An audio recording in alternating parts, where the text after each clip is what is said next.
السلام علیکم۔ آج ہم آپ کو حضرت علی رضی اللہ تعالیٰ عنہ کی طاقت کے بارے میں ایک واقعہ بتانے والے ہیں۔ حضرت علی رضی اللہ تعالیٰ عنہ کے گھر میں اکثر فاقے ہوتے تھے جو 3 دنوں تک لگاتار روزے رکھتے تھے اور پھر پانی پی کر افطار فرماتے تھے، مگر پھر بھی ان کی طاقت کے بارے میں جان کر آپ سب لوگ حیران ہو جائیں گے۔ اس لیے آپ اس ویڈیو کو آخر تک ضرور دیکھیے گا اور مہربانی کر کے شیئر بھی کر دیں تاکہ اور بھی لوگوں تک یہ ویڈیو پہنچ جائے۔ اگر ویڈیو کو لائک نہیں کیا ہے تو پلیز اس ویڈیو کو لائک کرے۔ تو چلیے شروع کرتے ہیں۔ جنگ بدر اور جنگ احد کے بعد اللہ کے کرم سے مسلمان بہت مضبوط ہو گئے تھے، وہیں پر جو دوسری طرف جو کہ کفر کے لوگ تھے، جو مشرکین کے لوگ تھے، وہ کمزور ہونے لگے تھے۔ اسی لیے وہ چاہتے تھے کسی بھی طرح سے مسلمان کے وجود کو ختم کیا جائے۔ اس لیے ابو سفیان اور اس وقت کے عرب کے بڑے بڑے بہادر آپس میں مل گئے۔ ان میں عرب کا ایک بہت بڑا پہلوان بھی شامل تھا جس کا نام عمر بن مرحب تھا، جس نے سینکڑوں جنگیں لڑی تھی۔ وہ اپنے ایک ہاتھ میں اونٹنی کے بچے کو پکڑتا تھا اور دوسرے ہاتھ سے ہزاروں کے لشکر کو کاٹتا تھا۔ پھر جنوری 627 عیسوی میں ان تمام ملکوں نے مل کر مدینہ کی طرف بڑھنا شروع کر دیا۔ اس بات کا علم جب رسول اللہ صلی اللہ علیہ وسلم کو ہوا تو آپ نے اپنے تمام اصحاب کو بلایا اور فرمانے لگے کہ ایک طرف عرب کے سارے مشرک اور کفر ہے، وہیں دوسری طرف ہم اتنے سے مسلمان ہیں، بس اب اللہ کی طرف سے اب فیصلہ ہوگا کہ حق اور باطل کیا ہے۔ سارے اصحاب یہ سوچتے رہے کہ اتنی بڑی فوج کا ہم مقابلہ کیسے کر پائیں گے۔ اتنے میں سلمان فارسی رضی اللہ تعالی عنہ نے فرمایا، یا رسول اللہ، ہمارے مدینے کو 3 طرف سے پہاڑوں نے گھیر رکھا ہے اور صرف ایک طرف سے آنے جانے کا راستہ بنا ہوا ہے۔ اگر ہم اس راستے پر ایک بڑا سا گڈھا کھود دے تو پھر کوئی کفر کھلے طور پر مدینہ پر حملہ نہیں کر سکے گا۔ اس بات کو سب نے بہتر سمجھا اور پھر سب لوگ خندق کھودنے میں لگ گئے۔ پھر 6 دنوں تک تمام مسلمان لگاتار گڈھا کھودتے رہے۔ بالآخر مدینہ کی حفاظت کے لیے 5.5 کلومیٹر لمبی، 4 میٹر گہری اور 9 میٹر چوڑی ایک خندق کھودی گئی۔ پھر جیسے ہی ابو سفیان اور عرب کے بڑے بڑے بہادر مدینے کے قریب آئے تو انہوں نے دیکھا کہ مدینے کے باہر ایک بہت بڑی خندق کھودی ہوئی ہے۔ یہ دیکھ کر وہ حیران ہوئے اور سوچنے لگے، ان لوگوں نے آخر اتنی بڑی خندق کیسے کھود لی اور اب ہم مدینہ پر حملہ کیسے کریں گے۔ اس کے بعد وہ 6 ہفتوں تک مدینے کے باہر بیٹھے رہے۔ پھر عمر بن مرحب نے کہا کہ یہ تو میری توہین ہے۔ اتنا کہتے ہوئے اس نے اپنے گھوڑے کو خندق میں اتار دیا اور جیسے تیسے کر کے اس نے خندق کو پار کیا اور مدینہ میں پہنچ گیا۔ پھر چیخ چیخ کر کہنے لگا، اے مسلمان، جھوٹے خدا کے دعویٰ کرنے والوں، اگر ہمت ہے تو آ کر مجھ سے لڑ لو یا پھر میرے ہاتھوں مر جاؤ۔ یہ سن کر سارے مسلمانوں نے اپنی نظریں جھکا لی اور خاموش ہو گئے۔ اتنے میں حضرت علی رضی اللہ تعالی عنہ کھڑے ہوئے اور کہنے لگے، یا رسول اللہ صلی اللہ علیہ وسلم، آپ مجھے اجازت دیجئے، میں جاؤں گا۔ تو آپ صلی اللہ علیہ وسلم نے فرمایا، اے علی، بیٹھ جاؤ، تمہیں پتا بھی ہے سامنے کون ہے؟ سامنے امر ہے، تم اس سے ٹکر نہیں دے سکو گے، تم اس کے مقابلے کے نہیں ہو، ابھی تمہاری عمر بھی کم ہے۔ اس وقت حضرت علی رضی اللہ تعالی عنہ کی عمر صرف 23 سال کی تھی۔ پھر عمر بن مرحب چیخ کر کہنے لگا، اے مسلمانوں، کدھر ہے تمہاری جنت جس کا تم دعویٰ کرتے ہو؟ کہتے ہو کہ شہید ہوں گے تو جنت میں جائیں گے، یہاں پر کوئی نہیں ہے جو تمہاری جنت کا شوقین ہو۔ مسلمانوں کے بڑے بڑے بہادر اور پہلوان بھی بیٹھے ہوئے تھے۔ میں حضرت علی پھر سے اٹھے اور کہنے لگے، یا رسول اللہ صلی اللہ علیہ وسلم، آپ مجھے اجازت دیجئے، اس ظالم کا میں منہ بند کروں گا۔ تو آپ صلی اللہ علیہ وسلم نے پھر سے فرمانے لگے، اے علی، تمہیں نظر نہیں آنے امر ہے؟ پھر رسول خدا صلی اللہ علیہ وسلم نے فرمایا کہ کون ہے جو اس کافر کا منہ بند کرے گا؟ یہ سن کر سب اپنی اپنی نظریں جھکا لیتے ہیں اور کہنے لگے، یا رسول اللہ صلی اللہ علیہ وسلم، سامنے عمر بن مرحب ہے جو ایک ہاتھ میں اونٹنی کے بچے کو پکڑتا ہے اور دوسرے ہاتھ سے ہزاروں لوگوں کو قتل کرتا ہے، اس ظالم سے کون لڑے گا؟ اس پر حضرت علی رضی اللہ تعالی عنہ نے تیسری مرتبہ اپنا ہاتھ اٹھایا اور کہنے لگے،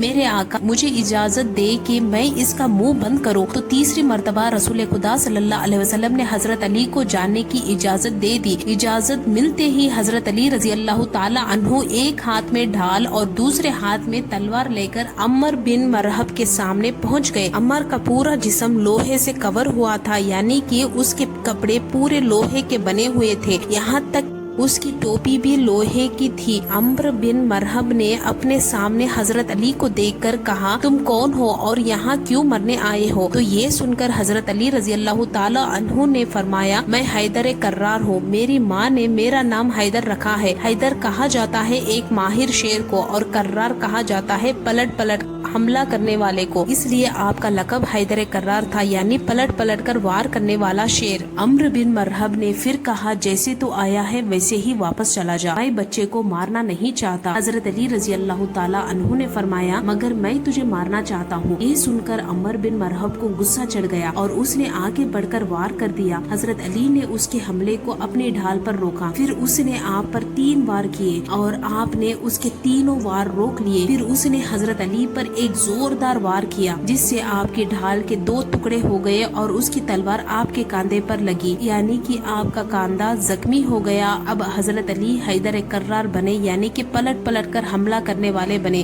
آپ نے پلٹ کر عمرو بن مرحب کو ایک ایسا وار کیا جس نے اس کی ڈھال کو توڑ دیا۔ پھر آپ کی تلوار سیدھے عمرو بن مرحب کے کاندھے پر لگی جو اس کے لوہے کے کپڑوں کو چیرتی ہوئی اوپر سے نیچے تک آ گئی، یعنی کہ آپ کی تلوار نے اس کے جسم کو 2 حصوں میں چیر دیا۔ پھر اس کی لاش پر اپنا پاؤں رکھ کر کہنے لگے تو مجھ سے کیا مقابلہ کرے گا، کا پجاری ہے اور میں رب محمد کا غلام ہوں۔ اس کے بعد رسول خدا صلی اللہ علیہ وسلم اپنے کچھ صحابہ اکرام کے ساتھ یہودیوں کے بڑے قلعے پر پہنچ گئے۔ یہودیوں اس قلعے میں رہ کر مسلمانوں کے خلاف سازش رچا کرتے تھے۔ آپ صلی اللہ علیہ وسلم کافی دنوں تک قلعے کے پاس رکے رہے۔ صبح لڑائی ہوتی اور شام کو ختم ہو جاتی مگر کوئی نتیجہ نہیں نکل رہا تھا۔ یہ دیکھ کر اللہ کے رسول صلی اللہ علیہ وسلم نے اگلے دن اپنے سارے اصحاب کو جمع کیا اور ارشاد فرمایا کل کی صبح میں اسلامی پرچم اس کے ہاتھ میں دوں گا جس سے اللہ اور اللہ کے رسول محبت کرتے ہیں۔ یہ سن کر سارے صحابہ اکرام رضی اللہ تعالی عنہ رات بھر سو نہیں سکے، یہ سوچ میں تھے کہ صبح اسلامی پرچم کس کے ہاتھ میں ہوگا۔ پھر صبح ہوئی، سب کے سب جمع ہوئے۔ رسول خدا صلی اللہ علیہ وسلم نے مجمع پر ایک نظر ڈالی مگر انہیں حضرت علی رضی اللہ تعالی عنہ نظر نہیں آئے۔ یہ دیکھ کر آپ نے پوچھا علی کہاں ہے؟ ان میں سے کسی نے کہا یا رسول اللہ ان کی آنکھوں میں جلن ہو رہی ہے، وہ بیمار ہے۔ یہ سن کر رسول خدا صلی اللہ علیہ وسلم نے فرمایا علی کو بلاؤ۔ پھر حضرت علی رضی اللہ تعالی عنہ اسی حالت میں رسول خدا کے پاس آئے۔ اس وقت آپ کو تیز بخار تھا۔ یہ دیکھ کر اللہ کے نبی نے لوح مبارک حضرت علی کی آنکھوں پر لگایا اور پھر اسلامی جھنڈا حضرت علی کے ہاتھ میں تھما دیا اور فرمانے لگے علی جاؤ، اللہ اور اس کے رسول تمہارے ہاتھ پر فتح دیں گے۔ اس کے بعد حضرت علی اسی حالت میں اسلامی جھنڈا لے کر یہودیوں کے قلعے کی طرف چل دیے۔ صحابہ اکرام رضی اللہ تعالی عنہ جب حضرت علی کو دیکھتے ہیں تو انہیں بھی جوش آتا ہے۔ حضرت علی جیسے ہی قلعے کے پاس پہنچے تو دیکھا کہ قلعے کا جو مین دروازہ ہے وہ بہت بڑا ہے اور بند ہے، جس سے 70 لوگ مل کر بند کرتے تھے۔ حضرت علی رضی اللہ تعالی عنہ نے پھر ایک ہاتھ سے تلوار چلانی شروع کی اور دوسرے ہاتھ سے اس دروازے کو ہلایا اور اکھاڑ دیا۔ پھر صحابہ اکرام سے کہنے لگے اب سب قلعے کے اندر داخل ہو جاؤ۔ حضرت علی نے ایک ہاتھ سے اس وقت تک دروازے کو اٹھایا رکھا جب تقریباً 600 صحابہ قلعے کے اندر داخل نہیں ہو گئے۔ پھر جب سارے صحابہ قلعے کے اندر داخل ہو گئے تو حضرت علی نے اس دروازے کو اتنی زور سے دور پھینکا کہ وہ کئی گز دور جا کر گرا۔ جن کی طاقت 70 لوگوں کے برابر تھی وہ حضرت علی رضی اللہ تعالی عنہ تھے۔ اس واقعہ کو آپ نے دوستوں میں شیئر ضرور کریں اور اگر آپ نے اب تک ہمارے چینل کو سبسکرائب نہیں کیا تو ہمارے چینل کو سبسکرائب کریں اور بیل آئیکن کو ضرور دبا دیں۔ ہم ملتے ہیں ایک نئے ویڈیو کے ساتھ، تب تک کے لیے السلام علیکم۔